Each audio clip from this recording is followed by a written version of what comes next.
السلام عليكم ورحمة الله وبركاته. عاملين ايه؟ يا رب تكونوا بخير. النهارده هنعمل عيش الردة وهقولك على كل التفاصيل اللي تخلي معاكي العيش يرتفع وكمان يبقى طري بعد السوا من غير بقى عجن ولا كمان هنعمل اي مجهود، وكمان هرد على كل اسئلتكم بخصوص عيش الردة. عيش الردة ليه معاملة خاصة، ياريت بس تتابعي الخطوات للاخر، وياريت لو اول مرة تشرفيني ياريت بقى تدعميني باللايك واشتراك للقناة علشان يوصلك مني كل جديد. في الاول بقى بنسمي الله ونصلي على الرسول عليه افضل الصلاة والسلام. انا عملت معاكم عيش الردة كذا مرة. اول مرة انا ضفت كوبايتين دقيق عليهم كوباية ردة واحدة، تاني مرة ضفت بقى كوبايتين ردة عليهم كوباية دقيق واحدة.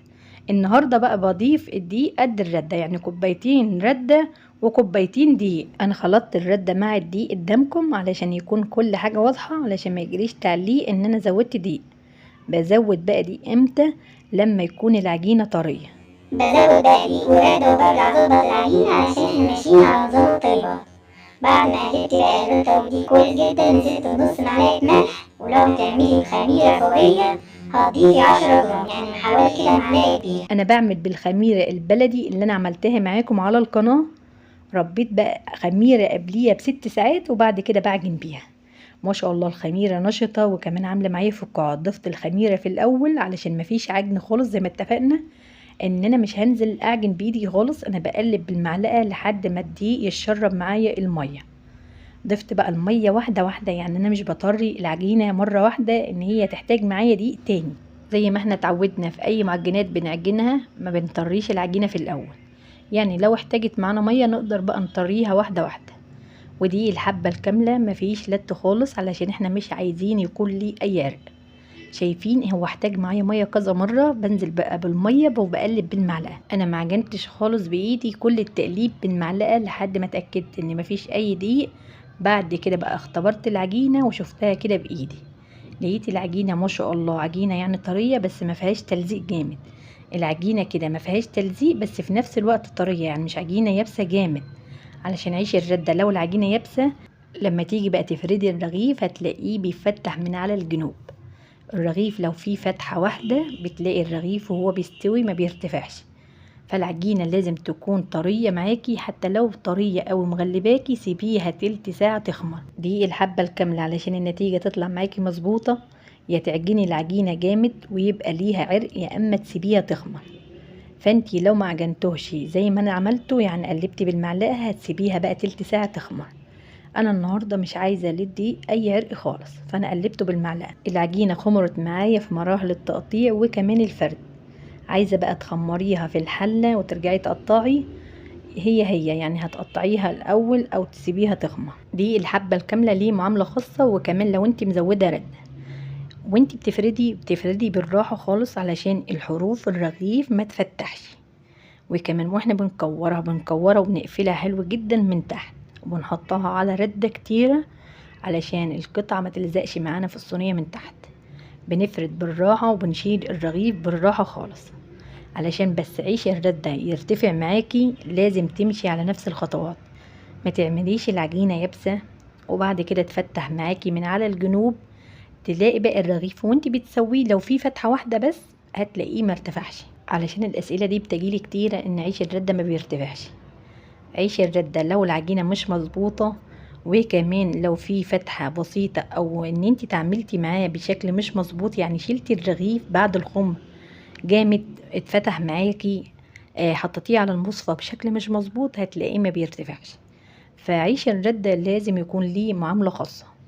نيجي بقى للفرد، ما بنفردش قوي وبنخلي سمكه واسع قوي يعني بنخليه سمكه مظبوط. وبعد ما بنخلص كل الكمية لازم ان احنا نسيبه يخمر.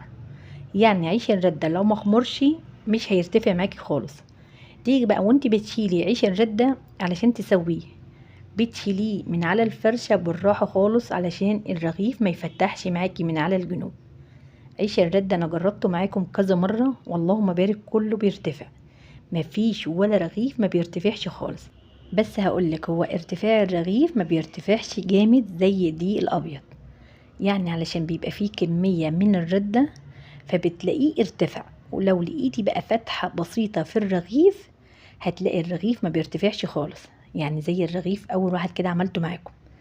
انا حبيت ان انا ما اشيلوش خالص وجبته في التصوير. هو ارتفع معايا بس مش جامد، هو كان فيه فتحة بسيطة كده على الجنب.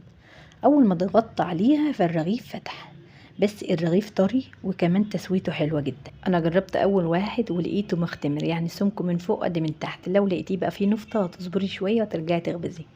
النفطة للناس اللي هي مش عارفاها هتخلي معاكي سمك الرغيف من فوق رقيق ومن تحت هيكون تخين. اللهم صل وسلم وبارك على سيدنا محمد وعلى ال سيدنا محمد. يا ريت بقى لو لسه بتشوفيني يا ريت تدعميني بلايك جميل منك. يلا بقى احط لايك وتعالوا نكمل مع بعض بقية الخطوات. العيش النهارده ما بيخشش معانا فرن خالص وبنسويه على المصفى. نيجي بقى بخصوص المصفى، علشان في التعليقات بيقولوا لي ان المصفى بتتحرق. المصفى هتتحرق معاكي لو النار عالية او الرغيف تحتيه ردة كتيرة. فانتي وانتي بتفردي بتنفضي الرغيف وبترصيه كده على الفرشة وبتسيبيه لما يخمر. ادي تاني رغيف يا جماعة، شايفينه شكله تحفة جدا. المصفى نظيفة جدا من اول رغيف لحد اخر رغيف، ما بتتحرقش خالص علشان انا مهدية النار. بشمع الرغيف بقلبه بقى على الجنب التاني وبياخد معايا على الجنب دي مرة والجنب دي مرة، وبعد كده بسيبه على جنب واحد. بلاقي الرغيف ارتفع. بخصوص حبايبي اللي هم عملوا عيش الردة وما ارتفعش معاهم، انا عايزاكي تتبعي الخطوات كاملة. عايزاكي تشوفي كل خطوة. العجينة اللي لو مش مظبوطة، يعني عجينة يابسة، وانت بتفردي الرغيف هتلاقيه فتح معاكي من على الجنوب علشان هي عجينة يابسة. فانتي خلي عيش الردة معاكي مظبوط العجينة. نيجي للفرد بنخلي سمك الرغيف مظبوط، يعني مش رقيق أوي ولا تخين قوي. نيجي بقى لأهم حاجة، واحنا بنشيل الرغيف بعد ما خمر بنشيله بالراحة علشان عيش الردة مفيش عرق خالص. بنيجي نشيل الرغيف ممكن يفتح معانا من على الجنوب، يبقى نشيل الرغيف بالراحة خالص. وكمان بننزله على المصفى بالراحة علشان ما نفشش الخمر، وكمان نحطه بشكل مظبوط. والنار ما تكونش عالية قوي تحت المصفى علشان ما تشلوطش الرغيف وتدينا سوا من بره، والرغيف ما يكونش لسه استوى. اول ما يستوي معاكي ويشمع معاكي هتلاقيه ارتفع على طول. بصوا على المصفى بقى، يعني المصفى مش محروقة خالص. انا مستعجلة النهاردة فانا هكمل بقية الكمية في الفرن، والفرن كان شغال، فعلشان كده الكمية قطعت معايا كمية عيش كتيرة، فهعملها على الفرن. ادي عيش المصفى اللي انا عملته على المصفى قدامكم، بجد طلع تحفة. هتعمليه بقى على المصفى هيكون معاكي احلى من الفرن بكتير. بس انا كنت مستعجلة، كان في مشوار هعمله، فسويت معاكم كده على المصفى رغيفين بس. بقية الكمية كلها كمية كبيرة. اهم حاجة هتعمليه بقى على المصفى او في الفرن هيرتفع كله. هو اهم حاجة الخطوات، يعني اهم حاجة العجينة والفرد وكل الخطوات. العيش اللهم بارك بجد تحفة. بتمنى بجد ان انتوا تجربيه بس تمشي على الخطوات. عيش الحبة الكاملة صحي 100%. بتمنى بجد ان يكون رديت على كل اسئلتكم، ولو عندكم اي سؤال اكتبولي في التعليقات. بتمنى بقى ان انتي ما تنسنيش بلايك ولا اشتراك للقناة، واستنيني في فيديو جديد. السلام عليكم ورحمة الله وبركاته.